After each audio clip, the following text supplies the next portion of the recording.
Yo, what's going on? James Vang here. I think I am 5 days out from my meet. And today, I am not going into work. Today, I am a client. And these are going to be all the little stuff that I'm going to be doing and preparing for before the meet. So hopefully you guys can kind of see a little bit about what happens here at Chiro4sports, all right?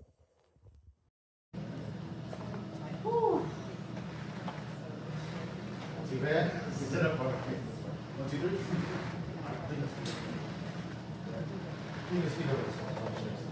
So, Rob, if I'm standing, perfect posture in a perfect world, center of my ears should be aligned with the center of my shoulder. Center of my shoulder should be aligned with the outside of my ear. Remember, those curves that we see. Alright, so if you look at my head and my neck, what do we do? We see. That's all the way up. Hold 1, 2, 3. Raise your arms up. There you go. Extend, hold 1, 2, 3. Should feel good.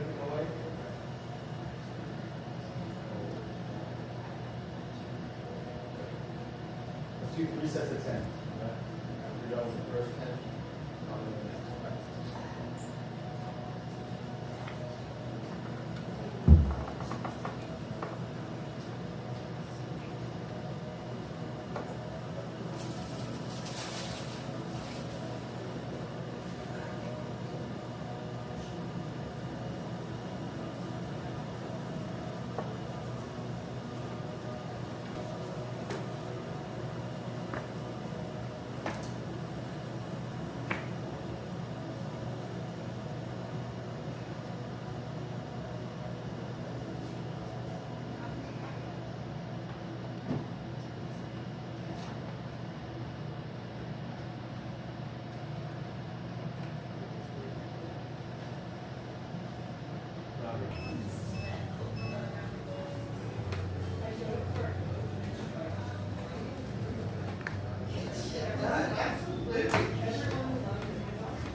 Personally, I like it when the machine chair pulls my leg here, and then my lower back and my hips are getting stretched to decompress the opposite way of my squats and deadlifts.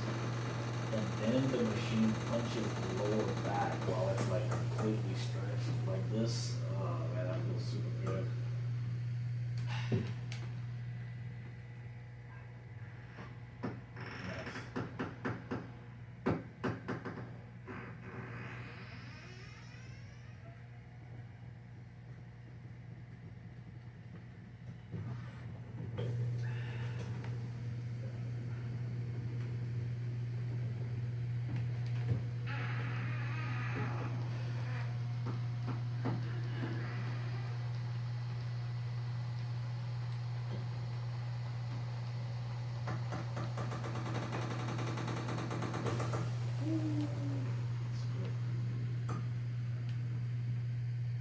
Alright, so we're going to go ahead and decompress James' low back. This is called the flexion distraction table.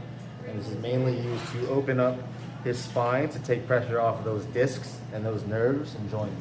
That's how you go face down. Perfect. Alright, so we always want full length, which is why he's grabbing here, because that helps everything pull and open up from down here. Alright, so we're going to start from left to right.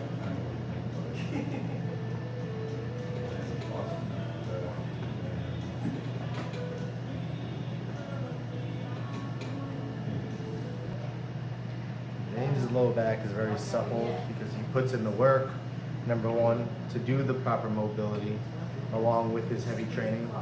And then number two is he's been getting adjusted for quite a while. I think my dad said about 14 years. I've known him for a long time, so I've seen him hit these PRs, I've seen where he started.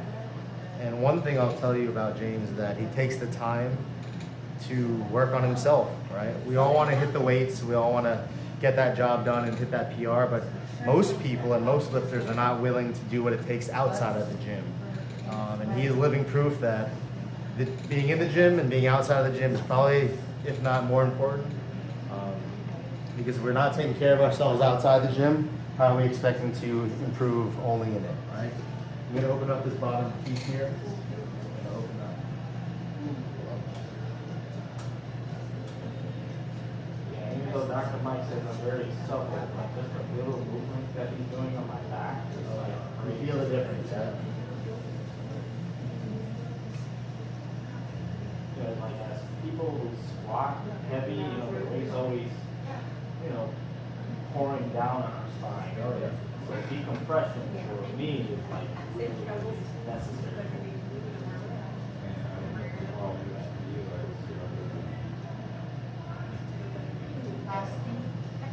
What I'm doing here is I'm not just moving this, but I'm actually pinning my thumb on the specific bone and segment, and I'm pressing in as I'm opening up. So he's getting not only compression from this side, but he's getting compression from the other. And ultimately, that's where people feel a ton of relief. Yeah, it just kind of feels like you're taking it like further, further, Yep. further. You know? And you see how I'm kind of pulsing into here, right? Yeah, that feels good. Yep.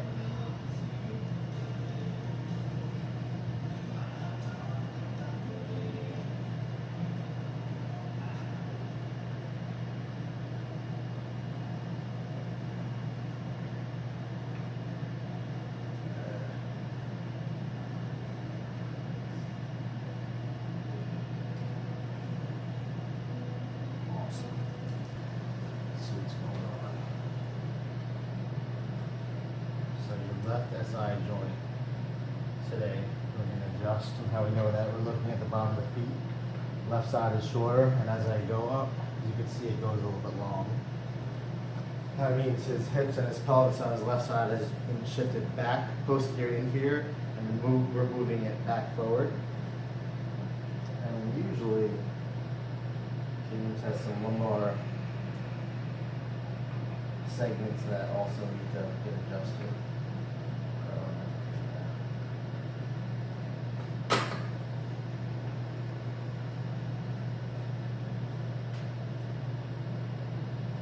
You wouldn't happen to still have footage of my or pictures of my thumb, would you? Maybe. Maybe. Like when you first jacked it up? No, yeah, when you x-rayed it at one time? Oh, I might. Yeah. Yeah. I mean, yeah, if it was on, if we x-rayed it, it's definitely still there. Yeah, because I looked through the pictures that you sent me, Sure. and Thumb's not there. yeah, I saw the x-ray for the lower back, you know, when you kind of did that. And then, you know, I remember you did the thumb too, I just can't remember where Yeah. So this is interesting. I feel more out here, but I also feel more up here. So we're gonna start higher.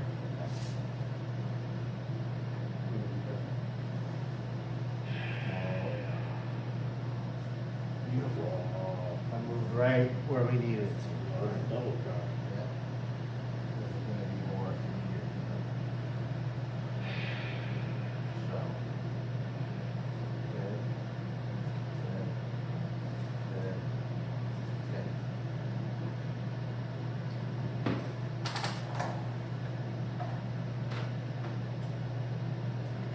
So for your back, like, we could just do this, but since we have so much like motion, we can actually get here. Right? Yeah, that's good. I can feel the Oh yeah, intentions, oscillations. well, your intentions too. Yeah. It's not just. It's not like I'm just doing this, you know. We're getting deep.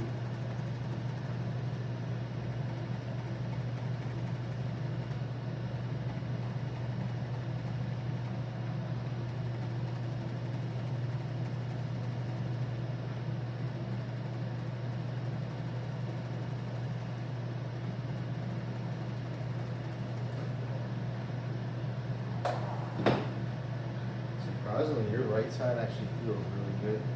Yeah, I've been hammering the right side a lot more. Yeah. It feels really good, but we're still. Let's check.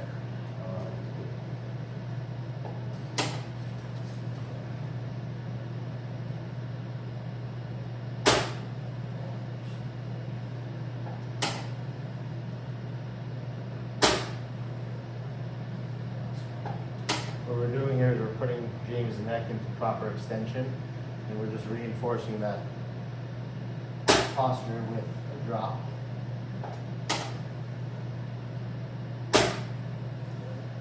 Please give me this one underside.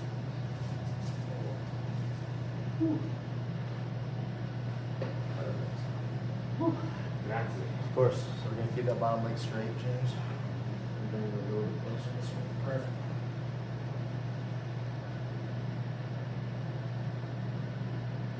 So.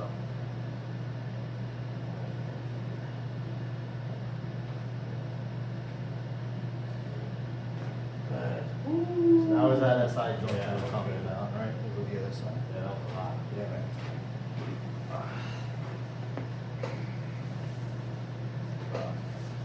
So your listings on like what I find and how your body feels typically is right on. Yeah. Right on the money. Yeah, so far. Yeah. So far, so good. I'm not gonna torque it too much. I'm gonna bring you slightly closer. That's fine. Nice, man.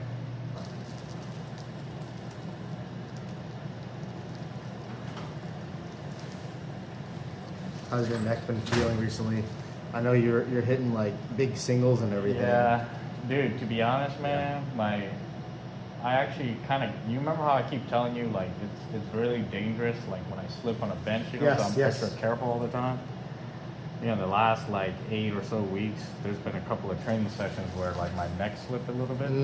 So, like, the adjustments that you guys do, like, on a weekly when we exchange, like, dude, that consistency is, like, really helping my neck. Because it's you know it's Yeah. we're staying ahead of the game because Yep. you already know what to expect, right? Yeah.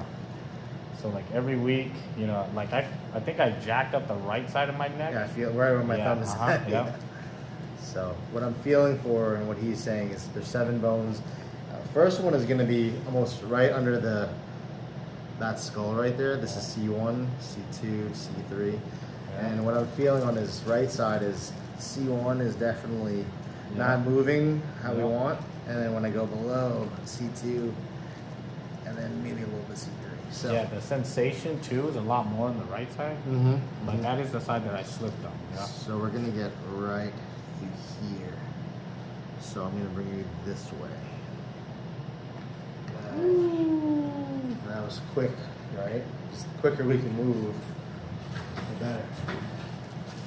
Yeah, but that's why I've been taking care of my right side a lot more. I You know, noticed 'cause, that, like yeah. the right neck got jacked up, so now every time I deadlift and squat, everything leans toward the right side more. Mhm. And that's been really jacking up my right side. So it's nice that, again, I didn't even tell Dr. Mike anything, right? Yeah, I just yeah. came in and I said, decompress it. Yep, yep. But he can tell that the right side of my body is much more loose compared to the left, even though it's usually the opposite. Yep. We're right below. We're gonna get C4. So I'm opening up. We're getting back where we need to. Good. And we're lifting. Nice. Last one, I'm gonna do a tug.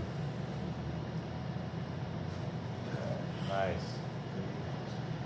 Yeah, so in case you were watching, you know how like every time Mike did one of those little waves and then he pulled me, right when he set me down, something popped. And then he did the second one, and then he set me down. Another bone popped, and then he tugged. Something in my tailbone popped. So it was kind of like it was going down the chain, you know, as it got decompressed. So right now, like my whole spine and my hip, there's like a weird sharp pain that I always feel somewhere around here. Mm-hmm. And right now, I don't feel it. Hips and your groin. Yep. Because essentially what we're doing is like we decompress his low back, and then with the neck we're decompressing his neck, right? So with top and bottom, everything is more open. His spine is not compressed. This helps open up his hip, his knee, and his ankle. Yeah.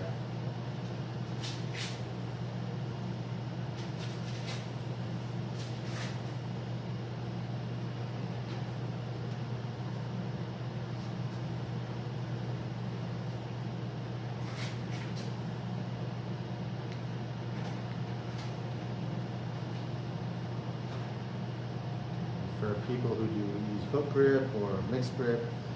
And then you just holding the bar, right? A lot of forearm, wrist, elbow stuff. We can't forget to neglect those areas. It's already popping already. All right. Yeah. Just stretching.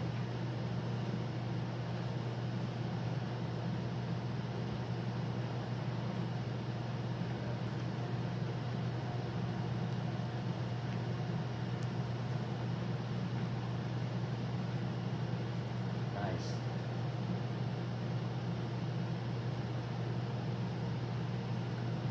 Nice, dude. On there. Woo. Good stuff. Yep. All right. So one last little bit that I kind of want to add, like why this is effective. Okay. So you know, a lot of like lifters, I think like when they get adjusted, right, they expect like this to hold. Now the work that Dr. Mike did on my body is gonna hold all the way up until I put enough force to break it, right? Which will then be the next time I lift really, really heavy. But the next time that I lift really, really heavy is going to be at the meet. You see what I mean? Especially like for me as well, because like I get it more on like a consistent basis, like weekly, and I know how like the adjustments affect me in my training.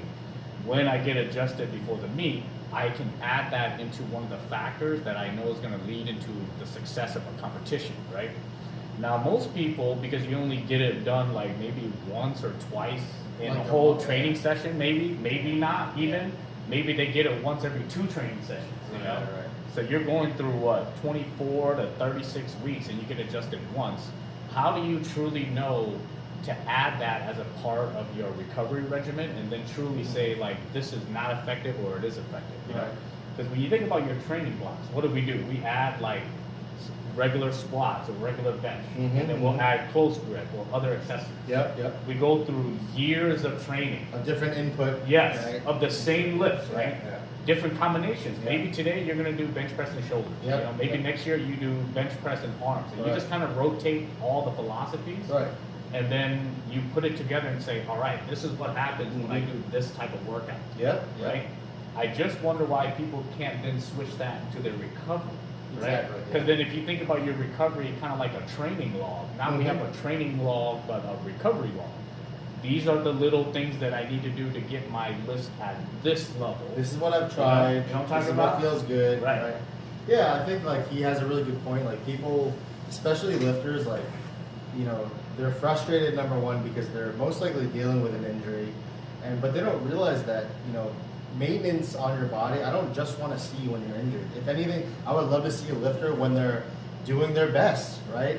Because the better and more function we can get into that spine, the better he'll recover, the better he'll move, and hopefully that'll translate well into his lifts. You know, but it takes time. Typically, like a frequency, I base all the frequency and how often I have to see someone based off your X-rays, right? So I don't just adjust people blindly. You know, this is healthcare. I tell you exactly what I see and what it's going to take to get to your goals, whether that's a heavier lift or just feeling better overall or lifestyle. And it all depends. But I'll tell you this. One adjustment a month, I mean, it's better than not getting adjusted at all. Right. But it's at that point, I mean, it's kind of like, it's not really going to do much for you in the long run, right? Because granted, you probably went most of your life without even having that. So how is one adjustment or one visit going to replace, you know, 7 years of lifting or training? It just doesn't make sense, right? So So now a lot of the times it's just like, you know, when I come in here and I get maintenance done, it's like me and Dr. Mike trying to stay ahead of my training. So like if this is the caliber person that I'm trying to be, let's say like it's in this little realm over here. Now it's up to me and my team to fight against how strong I truly want to be. Because if I truly want to be as strong as I think I want to get, it's going to take a lot of beating to get there. And you need the right people to like really put in the right kind of work, like little by little every time.